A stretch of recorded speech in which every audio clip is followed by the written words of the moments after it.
Selamat datang di Satu Cerita, nama saya Joshua dan hari ini tentunya saya nggak sendirian, nanti saya akan kenalkan saya bersama dengan siapa. Tapi Satu Cerita ini tempat di mana cerita akan disaksikan, kebaikan Tuhan juga akan kita dengarkan, dan kita juga berbagi hidup bersama-sama dengan teman-teman yang akan ada di tempat ini.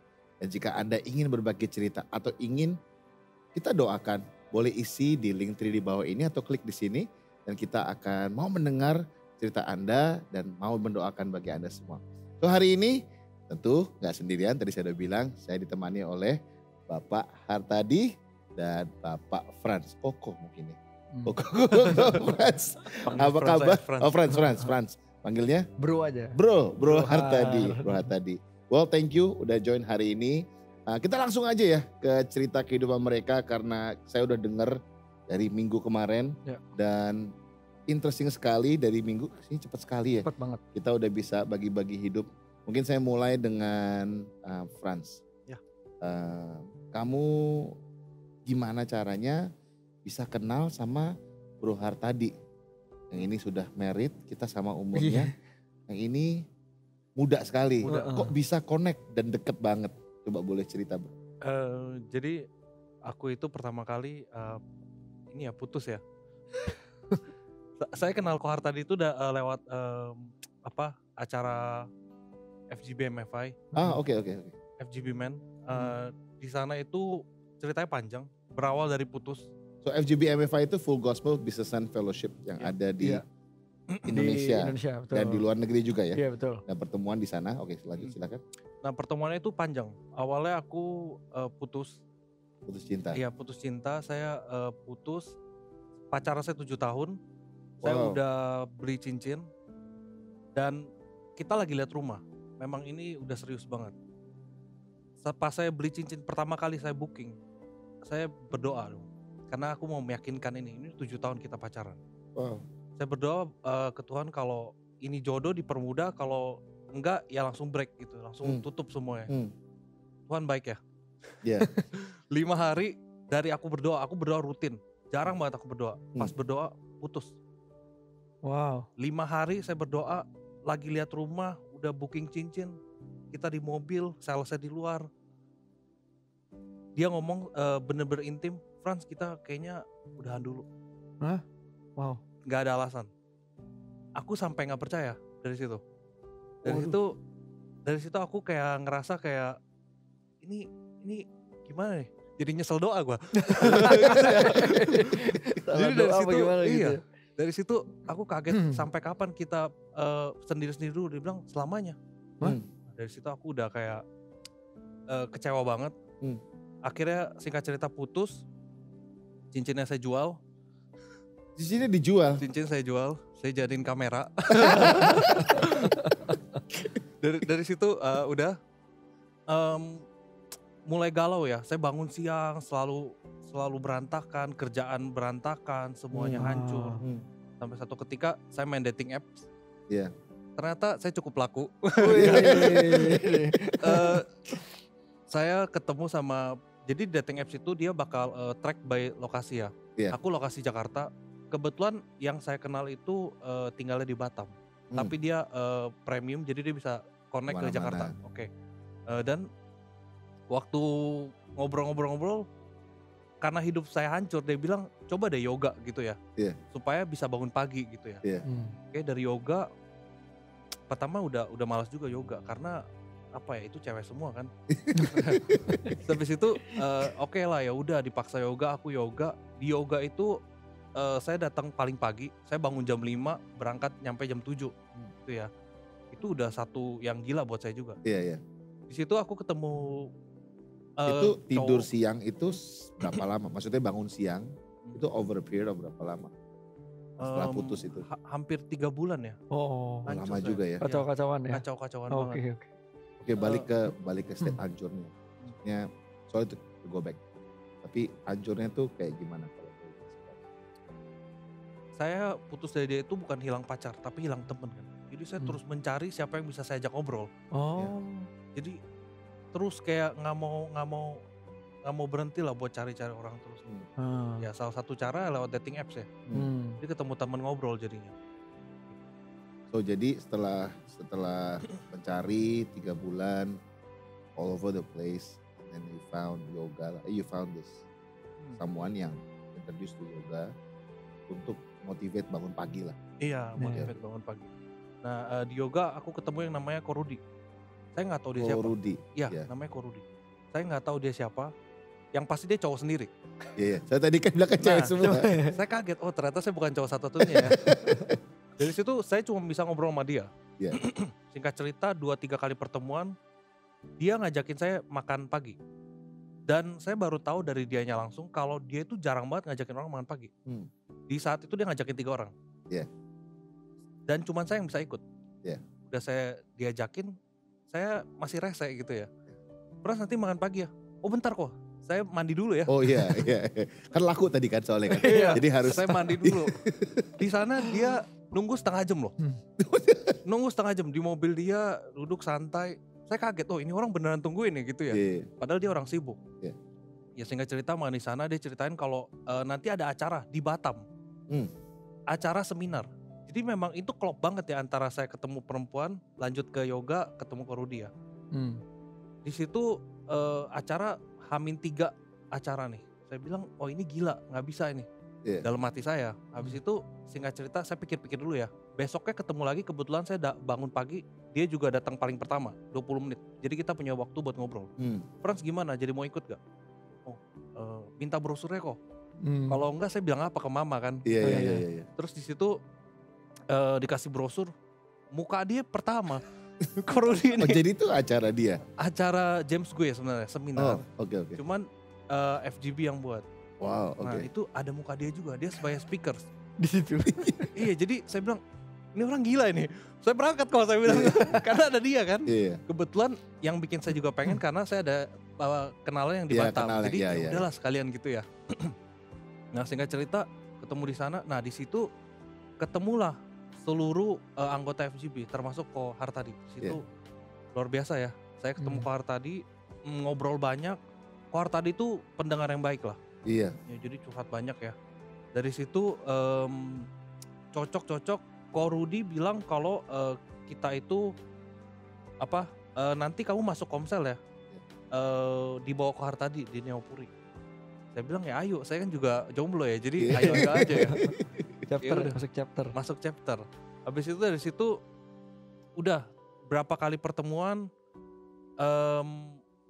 Yang lucunya gini, aku itu udah pengen dibaptis, tapi nggak tahu kenapa ada halangan lah dari gereja saya juga. Sejak kapan pengen dibaptis ya? Pas putus kayaknya mau cari hidup baru gitu ya. Kayaknya kan hancur gitu ya. Pengen ketemu. Taruh Alkitab gua sama seru soalnya. Jadi pengen dibaptis, cuman saya udah ngomong sama gereja saya pengen dibaptis nih gitu kan lewat WhatsApp dia kan. Langsung dikasih format panjang kayak admin gitu ya. Iya. Saya udah isi data diri, responnya ditunggu kehadirannya besok. Saya ngerasa kayak saya kurang diarahkan gitu ya. Singkat cerita udah lupa, saya ngomong lagi sampai 2 kali. Begitu lagi formatnya. Ya yang balas kayak orang biasa gitu ya. Kayak robot aja gitu. Iya. Terus nah lucunya ketemu Ko Hartadi, saya tuh selalu ngelihat dia, saya pengen dibaptis, pengen kasih tahu doang aja gitu loh. Kok saya pengen dibaptis? Bawaannya emang orang yang ngebaptis. Iya, jadi ketemu satu Komsel chapter 1, chapter 2, chapter 3, akhirnya kesempatan lah ngomong ya. Kok saya pengen dibaptis gitu ya. Yang bingung dia juga kaget. Iya lah, harus the sudden banget ya. Iya, pas banget. Ya saya gak tahu kenapa dia kaget, saya juga kaget kan.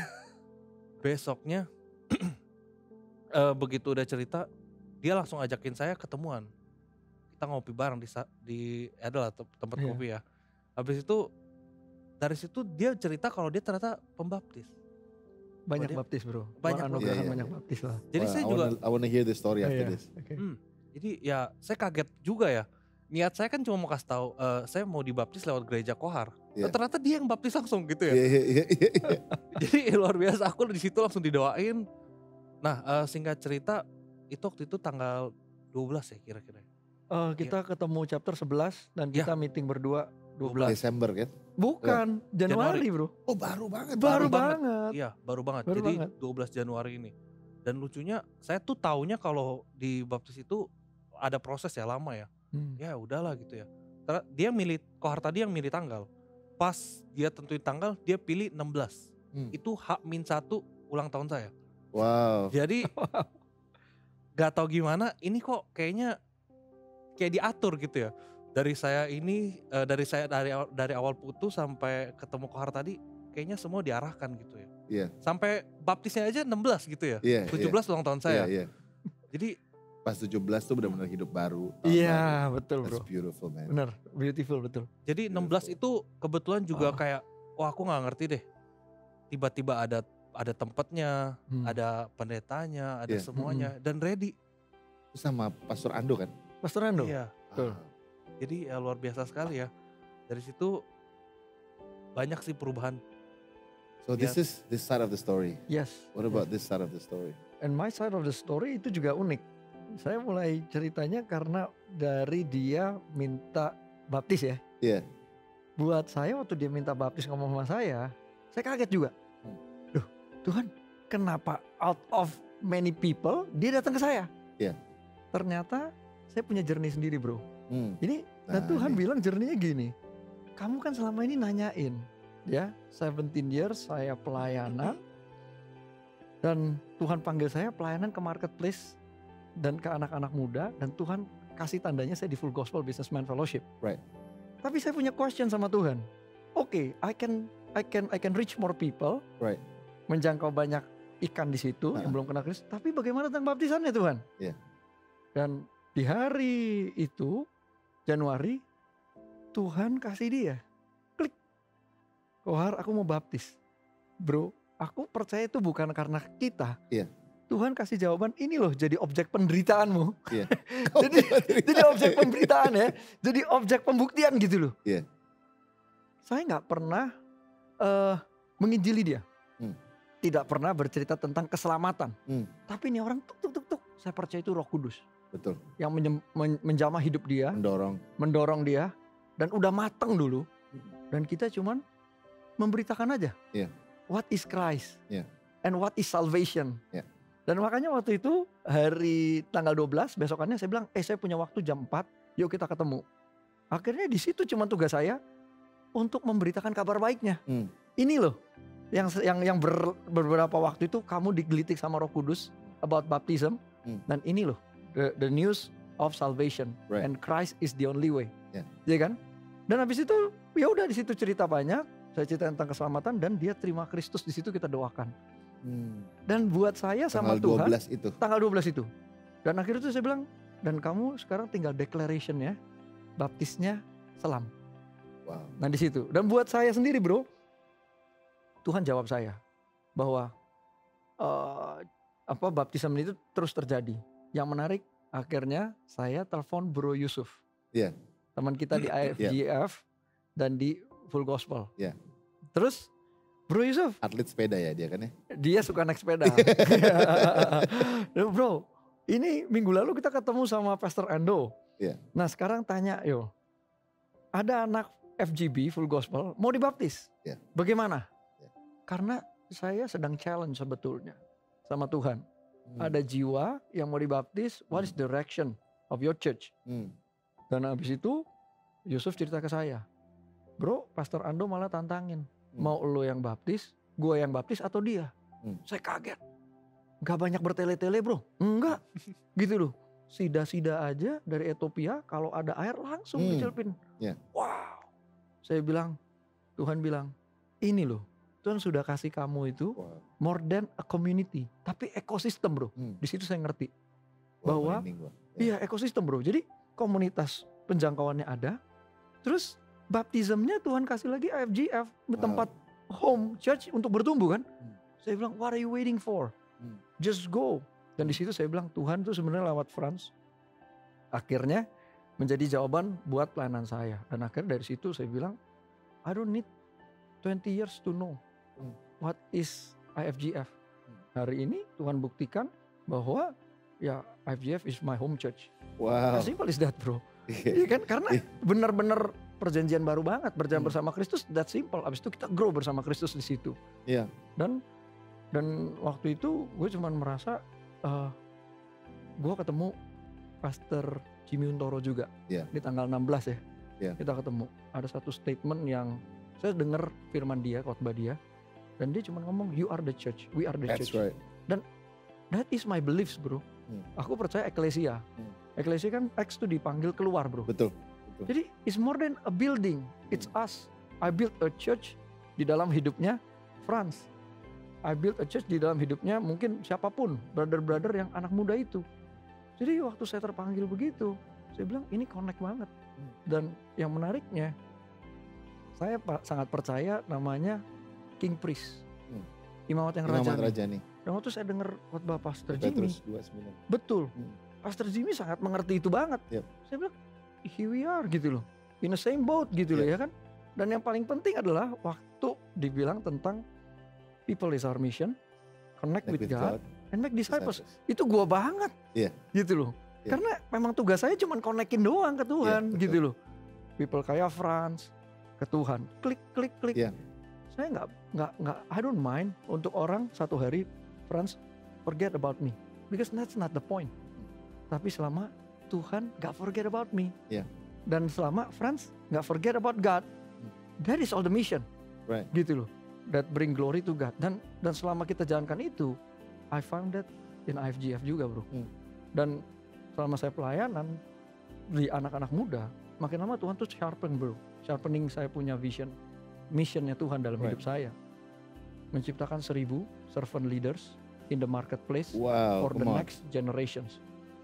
Itu, bro. Dan waktu itu 5 tahun terakhir, bro. Makin waktu saya ngerti itu, I will die for the young movement. Bro, gitu loh. Let's go. Exactly. Dan yang menariknya waktu saya di FGB, teman-teman di FGB ini ternyata para penatuanya punya konsep dia mau jalankan yang movement. Jadi saya merasa bahwa I'm in the right place, in the right situation, in the right movement. In the right home, everything just clicks. Everything clicks. So it's not my plan, it's His plan. And validation, confirmation terjadi. Dan Tuhan bilang, what are you waiting for? Lucu ya, like how God works ya. Maksudnya dari your story and then your story, kayak mesti ada Batam dulu, mesti ada Parudi dulu, mesti seminar dulu, and then ketemu you, and like, it's just funny how God works gitu. Dan dituntunnya berasa banget. Bener. Dituntunnya berasa banget loh. Kerasa sekali. Dan Roh Kudus emang ngetok terus pintunya. Dorongan di baptis tuh nggak dari mana-mana sih, itu dari Roh Kudus. Bener. And so strong. Nah mungkin banyak banget orang yang lose hope these days. Mungkin in your end is losing hope because of love. Tapi losing hope because of many things ya. Mungkin teman-teman di sini juga lagi lose hope. Mungkin ngerasain apa yang you rasain. Mungkin from you mungkin kan pernah juga ya 5 tahun terus udah gitu. Gue juga pernah putus 5 tahun terus gak jadi. Tapi bersyukur nemu Jessica. Love you baby. Aku juga ngerasa banyak orang yang lose hope dan gak tahu mau gimana lagi. But you found Roh Kudus pimpin sampai saat ini dan menemukan hidup yang baru. Mungkin bisa kasih kekuatan kali ya buat orang-orang yang sekarang ini lagi lose hope. Mungkin because of finances tiba-tiba bisa-bisa. I've heard stories kemarin juga gara-gara finances juga the wife left the husband. Panjang kalau ini ceritanya. Because of situation juga akhirnya harus pindah atau mungkin menjual rumah, pindah ke tempat yang lebih kecil. Banyak sekali yang terjadi, lose hope atau mungkin udah give up in life altogether. Ya sekarang perasaannya mungkin, nggak tahu kamu ngerasain ini dulu, 6, kayak nggak ada rasa lagi, 6, tumpul gitu perasaan. Terus jadi bawaannya jadi udahlah terserah lah. Aku mau dibawa kemana terserah lah. You yang udah experience ini, you put your hope in the relationship. You lost your best friend, you lost a relationship, but you found a new relationship with God, which is far more than any other relationship. What would you say buat teman-teman yang lagi lose hope sekarang? Pertama yang aku rasain, coba cari Tuhan sih. Saya nggak bisa ngomong apa-apa lagi. Saya dari situ sebenarnya awal putus kan, saya menyesal berdoa. Tapi saya tetap berdoa lagi. Dan ternyata memang sampai saat ini, sampai kesaksian ini juga saya ngerasa saya diarahkan. Bener-bener cuma dikasih satu jalan. Dan itu semua ya balik lagi karena Tuhan. Ternyata emang bukan karena doa saya, memang Tuhan tuh kasih saya tempat yang lebih tepat gitu ternyata. Ya menurut aku sih lebih baik coba cari Tuhan lagi. Gimana men? Maksudnya it's easier said than done. Cari Tuhan tuh gimana? Tuhan yang gak terlihat. Kalau aku berdoa sih, berdoa. Dari situ ajaib sih. Semuanya diarahkan, semua sangat klik dari ketemu siapa. Dari kamu doanya gimana? Aku cuma minta kalau Tuhan kasih yang terbaik, ya silakan gitu. Aku percaya banget Tuhan, itu sih basicnya. Karena kan hilang harapan banget ya waktu itu. Have you ever lost hope in your life? Many times. In my works, in ministry. Kalau marriage sih enggak ya. Tapi kalau di pekerjaan, lost opportunity, ya kan? Hilang orang-orang terbaik dalam kantor kita. Di dalam ministry kita ngelihat bisa nggak nih sebenarnya apa yang kita tabur satu hari terjadi revelations, terjadi revival. Kita ngelihat itu 17 years bro. Tapi ya selama kita melakukan apa yang Tuhan mau, finally yang gue dapat itu ya, lu makin selaras dengan Tuhan, lu makin dekat dengan hope itu terjadi. Makin lu jauh, makin gak kelihatan apa-apa. Jadi waktu gue losing hope, gue coba untuk kembali selaras dengan apa yang Tuhan mau. Dan waktu gue coba semakin selaras, kelihatan gitu bro. Kelihatan gitu. Sama kayak kalau kita dengar cerita tentang tanah perjanjian bro. Iya kan? Wah dalam nih. Iya, 12 pengintai. 2 bilang kita harus masuk. 10 gak percaya. Padahal bukti-buktinya udah ada. Iya kan? Tapi kita gak pernah mau melangkah. Janjinya udah ada bro. Iya kan? Kita semua bisa percaya, tapi gak mau melangkah. Benar. Nah semakin kita gak mau melangkah, kita kan semakin jauh bro dari harapan. Tapi pertanyaannya, makanya tanah perjanjian itu gak buat semua orang. Untuk buat dia, only for the brave aja. Yang berani. Tapi against all the gravity loh. Because you are rising up. Berani gak nih ambil langkah? Nah, saya ketemu satu titik. Kalau gak berani ambil langkah, hope itu makin faded. Tapi waktu saya berani ambil langkah, hope itu makin kelihatan. Gitu loh. Iya kan? Dan waktu kita ambil langkah, ya kayak Frans ambil langkah. Dia berdoa, gue lihat dia mulai buka diri untuk ke dalam banyak persekutuan, ibadah. Nah, penting tuh persekutuan. Ya. Terus dia juga mulai baptis, dia open up for God. Terus dia mulai ikut ke gereja, ke FGF. Dia mulai find new opportunities. Sama kayak hidup saya juga bro. Aku juga coba. Dan artinya buat dia yang berani masuk ke tanah perjanjian, have to fight for it. Nah semakin aku selaras, terus ngosongin diri ya. Kayak Frans juga kan, aku ngosongin diri bro. Iya kan, ngosongin diri apa sih? Tahta, harta, kedudukan, powers, influence. Berani lepasin gak? Cuman buat ikut Yesus. At the end of the day saya cuman begini bro. At the end of the day gue cuman gini. Tuhan cuman tantang, berani gak lepasin itu semua? Bahkan jemaat loh. Kita kan punya jemaat lah, punya anak-anak didik tuh. Berani gak lepasan itu? Sampai at the end waktu Tuhan ngomong gitu. Terus saya bilang iya. Berani gak possess itu? Because your possessions is only Christ. Saya ngerti itu. Ya udah, gue lepasin semua. Gue follow Christ. Tuhan bilang gini. Sekarang kamu jadi BIN. BIN dong ya, Badan Intelijen Negara ya. Tapi ini Badan Intelijen Negara Kristus. Itu fungsi gue. Oh iya, jadi kamu akan diajak Yesus kemanapun. Engkau akan meledakkan satu movement. Gue baru ngerti bro.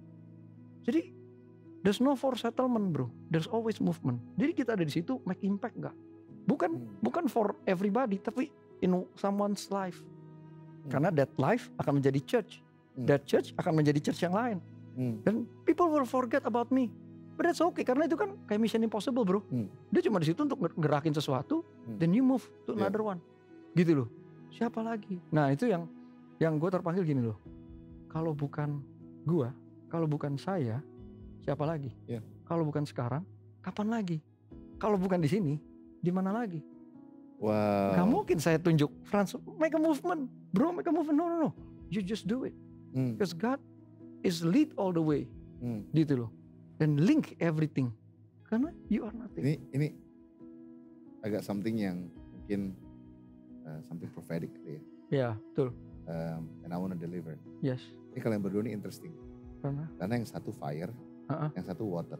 Oh gitu ya. Oh puji Tuhan. Kayak avatar gitu. Wow. I see that your life, you are a fire starter. Bener-bener wherever you go, you put fire. Karena the spirit inside you too, it's mighty, man. Wow. And I see you as water yang menjadi saluran river of love. Wow. Wherever you go, amazing. Kayaknya tuh orang rasa adem gitu. Kayak tadi kita ngomong di belakang, gue ngerasa adem. Walaupun ceritanya sedih ya. Tapi rasanya adem gitu. You're so welcoming. Good point. And people enjoy your companion. People enjoy, out of your heart lah ya. Itu overflows the water. Bener loh. That flows dari rivernya Tuhan gitu. And itu aku ngeliat dari kalian berdua. So ini is a perfect combination. Wow. Tinggal cari yang angin, tinggal cari yang tanah. Jadi apa? But it's true. Wow. Fire and water. It's amazing lah how Tuhan bisa bawa kalian sampai saat ini. Yes. So mungkin as closing, ada nggak satu ayat yang dipegang selama ini in your devotion? Atau mungkin ada kata-kata atau quote yang dipegang selama ini yang that gets you through suatu dorongan. Kalau saya pegangan saya adalah 1 Korintus 15:10. Bro, kalau bisa. Boleh. Ya, kalau bisa mungkin bahasa Indonesianya atau lebih lengkapnya lebih bagus gitu ya. 1 Korintus 15:10. Ya.